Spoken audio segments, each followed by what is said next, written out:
நேரடியாக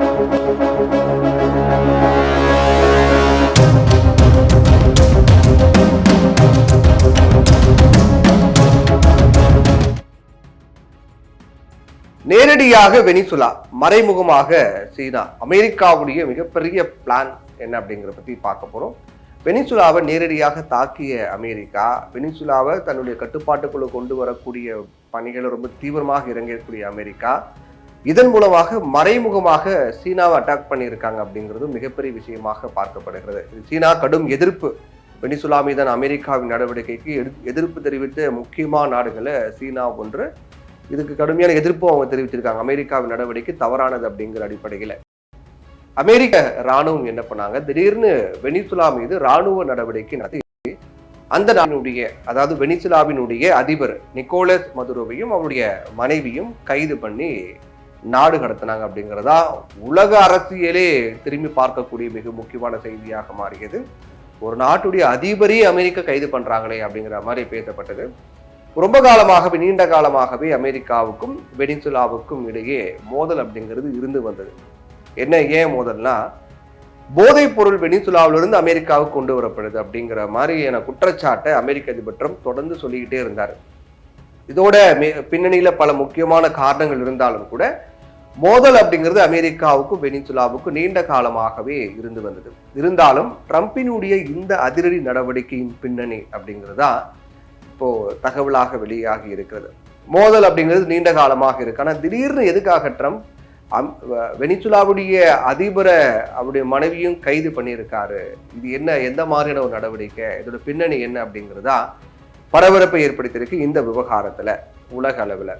அதாவது வெனிசுலா போதைப் பொருள் கடத்தல் மையமாக இருக்கிறது அப்படின்னு சொல்லிதான் அமெரிக்க ராணுவம் இந்த நடவடிக்கையை நடத்தினாங்க அப்படின்னு அவங்க தரப்புல சொல்றாங்க. வெனிசுலாவிலிருந்து போதைப் பொருட்கள் அமெரிக்காவுக்குள்ள வருது, அதை அந்த நாடு அங்கீகரிக்கிறது, அந்த நாடு அதை சப்போர்ட் பண்றாங்க, தடுக்க மாட்டேங்கிறாங்க. அதனால வெனிசுலாவால் அமெரிக்காவில் போதை கலாச்சாரம் அதிகமாகிறது அப்படின்னு சொல்லிதான் அந்த வெனிசுலா மீது தாக்குதலாக இருக்கட்டும், வெனிசுலா அதிபரை கைதாக இருக்கட்டும், இது எல்லாமே நடத்தணும் அப்படின்னு அமெரிக்க தரப்புல சொல்றாங்க. ஆனா அமெரிக்காவுடைய உண்மையான நோக்கம் என்னங்கிறதா கேள்வி. உண்மையிலேயே அவங்க போதைப் பொருளுக்காக தான் ஒரு நாட்டின் மீதே தாக்குதலா, ஒரு நாட்டினுடைய அதிபரையே கைது பண்ணுவாங்களா வெறும் போதைப் பொருளுக்காக அப்படின்னு கேள்வி வருது இல்லையா? ஆனா உண்மையான நோக்கம் அது கிடையாதுங்கிறதா இன்னைக்கு உலக அரசியல் அப்படிங்கிறது இருக்கு. என்னன்னா, உலகத்திலேயே அதிக கச்சா எண்ணெய் கொட்டி கிடக்கக்கூடிய நாடாக வெனிசுலா இருக்கு. அப்ப அது ஒண்ணு போதுமே, அதிக கச்சா எண்ணெயா அப்படின்னா அதை டேக் ஓவர் பண்ணிட்டோம்னா நாம தானே இன்னைக்கு உலகத்துக்கே அப்படிங்கிற மாதிரி ஒரு நிலை உருவாக்குமே அப்படிங்கிறது அமெரிக்காவுடைய எண்ணம். அப்போ அது எப்படியாவது அது டேக் ஓவர் பண்ணும் அப்படிங்கிறது அமெரிக்க அதிபர் ட்ரம்பினுடைய திட்டம். ஏன்னா வெனிசுலா ஏற்கனவே சொன்ன மாதிரி உலகிலேயே அதிக கச்சா எண்ணெய் கொட்டிக்க இருக்கக்கூடிய நாடாக வெனிசுலா இருக்கு. அந்த எண்ணெய் வளம் தான் அமெரிக்காவின் குறியே அப்படிங்கிறதா மிக முக்கியமான செய்தி. எப்படியாவது அந்த நாட்டை டேக் ஓவர் பண்ணும் அப்படிங்கிறதா ஆயில் அண்ட் கேஸ் அப்படிங்கிற அமைப்பு வெளியிட்டிருக்கூடிய தரவுகள் படி அந்த தரவுகள் என்ன சொல்லுது அப்படின்னா, உலக அளவுல 1.73 லட்சம் கோடி பீப்பாய் அளவிற்கு நிரூபிக்கப்பட்ட எண்ணெய் இருப்பு இருக்கின்றது அப்படின்னும், ஒரு பீப்பாய் அப்படிங்கிறது 160 லிட்டர் அப்படின்னு சொல்லப்படுது இல்லையா? இதுல வெனிசுலா வசம் மட்டுமே 30,300 கோடி பீப்பாய்கள் எண்ணெய் இருப்பு இருக்கு அப்படின்னும், அதன்படி உலகிலேயே நிரூபிக்கப்பட்ட கச்சா எண்ணெய் இருப்புகளை அதிகமாக கொண்டிருக்கக்கூடிய நாடுகளின் பட்டியலில் முதல் இடத்துல இருக்கிறது வெனிசுலா. இது ஒரு காரணம் போதாதா வெனிசுலா மீது அமெரிக்கா தாக்குதல் நடத்த? இது பின்னணியாக வெளிப்படையாக போதைப் பொருள். நீங்க ஒண்ணு பாத்தீங்கன்னா, தொடர்ந்து பல மாதங்களாகவே அமெரிக்க அதிபர் ட்ரம்ப் என்ன பண்றாரு, வெனிசுலாவில இருந்து போதைப் பொருள் கடத்திட்டு அமெரிக்காவுல வராங்க, அதனால கப்பலை தாக்கணும், அவங்க அதை கப்பலை வந்து சுற்றி வளைச்சோம், வெனிசுலா மீது குற்றம் சாட்டுறோம் அப்படின்னு சொல்லிட்டே இருக்காங்க. ஒரு முறை கூட நிரூபிக்கப்படலை. அப்போ உண்மையில் நிரூபிக்கப்படாத ஒரு குற்றச்சாட்டுக்காக இந்த அளவுக்கு அதிரடியா நடவடிக்கை இறங்க முடியுமான்னு பார்த்தா அந்த காரணம் கிடையாது. பின்னணியில கச்சா எண்ணெய் காரணமா தான் இருக்கின்றது. 1970கள் வரை கச்சா எண்ணெய் உற்பத்தி மற்றும் ஏற்றுமதியில முன்னணியில் இருந்தது வெனிசுலா.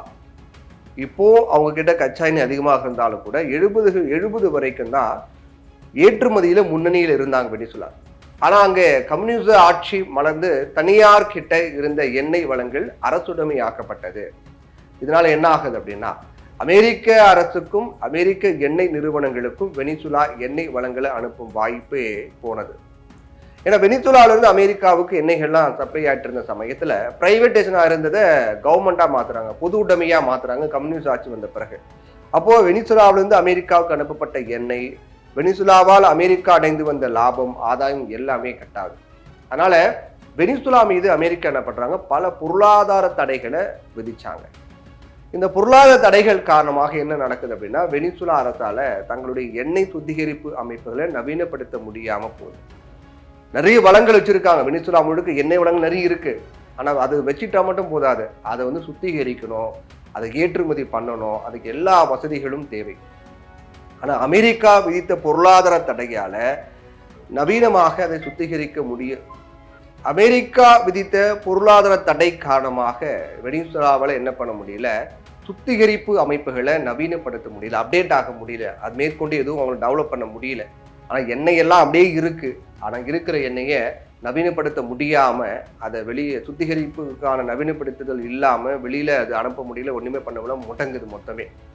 அப்போ பெரிய எண்ணெய் வளம் இருந்தாலும் கூட அதை வருவாயாக மாற்ற முடியாம திணறாங்க வெனிசுலா. காரணம் அமெரிக்கா.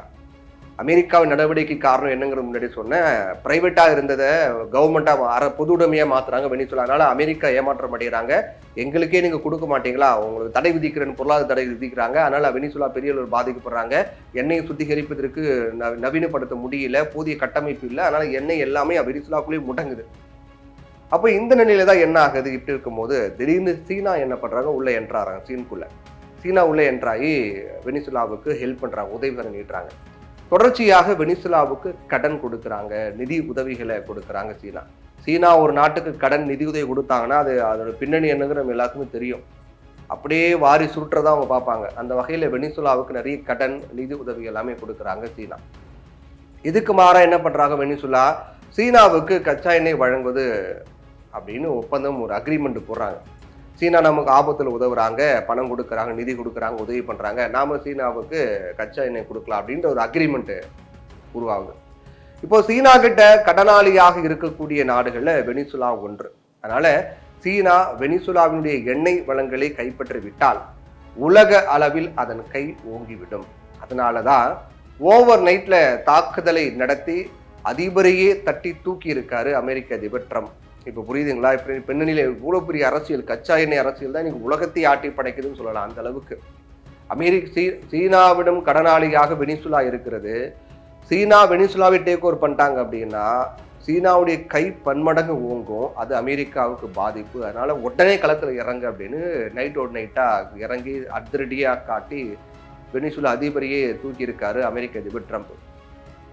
அப்ப இது ஒரு வகையில வெனிசுலாவுக்கு நேரடியான தாக்குதல், சீனாவுக்கு மறைமுகமாக செக் அப்படின்னு தான் பார்க்க வேண்டியது. சீனாவுக்கு செக் வைக்கணும், வெனிசுலா கைப்பற்ற வேண்டும் என்ற இரண்டு நோக்கத்தையும் குறியாக கொண்டுதான் அதிரடியான நடவடிக்கை அமெரிக்கா மேற்கொண்டிருக்காங்க. ஒன்று சீனாவுக்கு செக்கு, வெனிசுலாவுக்கு அதிரடி நடவடிக்கை அப்படின்னு ஒரே கலர் ரெண்டு மாங்க அப்படிங்கிற மாதிரி அடிச்சு தட்டி தூக்கி இருக்காங்க அமெரிக்கா. இப்போ நிக்கோலஸ் மதுரோ கைது செய்யப்பட்டிருப்பதும், வெனிசுலாவுடைய எண்ணெய் வளங்கள் மீது அமெரிக்கா தன்னுடைய கட்டுப்பாட்டை கொண்டு வர முயற்சி செய்வதும் சீனாவுக்கு பெரும் பாதிப்பை ஏற்படுத்தும். அதில் மாற்று கருத்தே கிடையாது. சீனாவுடைய பிளானும் போச்சு, வெனிசுலாவுடைய ஆதிக்கமும் போச்சு. வெனிசுலா தாக்குதல் குறித்து பேட்டியில போதைப் பொருளை விட அங்க இருக்கக்கூடிய கச்சா எண்ணெய் வளங்கள் குறித்து தான் அதிகமாக பேசியிருக்காரு ட்ரம்ப். அதன் மூலமாக நமக்கு புரியும் அதோட பின்னணி என்ன. போதைப் பொருளாக ஒன்றுமே கிடையாதுங்க, அதுக்கு ஆதாரமே இல்லை, அதுக்கு நிரூபிக்கவே இல்லை. ஒரு கச்சா எண்ணெய் தான் பின்னணியில் இருக்கக்கூடிய அரசியல். இப்போ இது அமெரிக்காவுடைய இராணுவ நடவடிக்கைக்கான காரணம் என்ன அப்படிங்கிறத நமக்கு விளக்குது. அப்போ ட்ரம்ப் பேசும்போது போதைப் பொருளோட கச்சா எண்ணெய் தான் அதிகம் பேசியிருக்காரு போது நமக்கு புரியுது, அது ரொம்ப வெளிப்படையாக தெரியுது இதோட பின்னணி என்ன அப்படிங்கிறத பற்றி. அமெரிக்காவோட மிகப்பெரிய எண்ணெய் சுத்திகரிப்பு நிறுவனங்கள் இருக்கு. அது வெனிசுலாவுக்கு அனுப்பி எண்ணெய் சுத்திகரிப்பு கட்டமைப்புகளை சரி செய்து ஏற்றுமதியை அதிகரிப்போம் அப்படிங்கிறாரு ட்ரம்ப். வெனிசுலா மீதான இந்த தாக்குதலை அடுத்து அமெரிக்காவை சேர்ந்த எண்ணெய் நிறுவனங்களுடைய பங்குகள் 11% மேல உயர்வு கண்டிருக்கின்றது. அப்ப புரியுதா, அப்ப போதைப் பொருளோ ஒரு மேட்டரே கிடையாது, அவங்களுக்கு எண்ணெய் தான் மேட்டர். அப்போ இது மாதிரி பல நிறுவனங்கள், எண்ணெய் நிறுவனங்கள் சந்தை மூலதன மதிப்புல $100 பில்லியன் மேல் சேர்ந்திருக்காங்க. விரைவில் இது வெனிசுலாவுடைய எண்ணெய் வளங்களை அணுகும் வாய்ப்பு பெறும் அப்படிங்கிறதா பங்குகள் மதிப்பு உயர்வதற்கு காரணமாக இருக்கிறது. ஒரு காலத்துல வெனிசுலாவில் இருந்து இந்தியா அதிக அளவில் கச்சா எண்ணெய் இறக்குமதி பண்ண வந்தாங்க.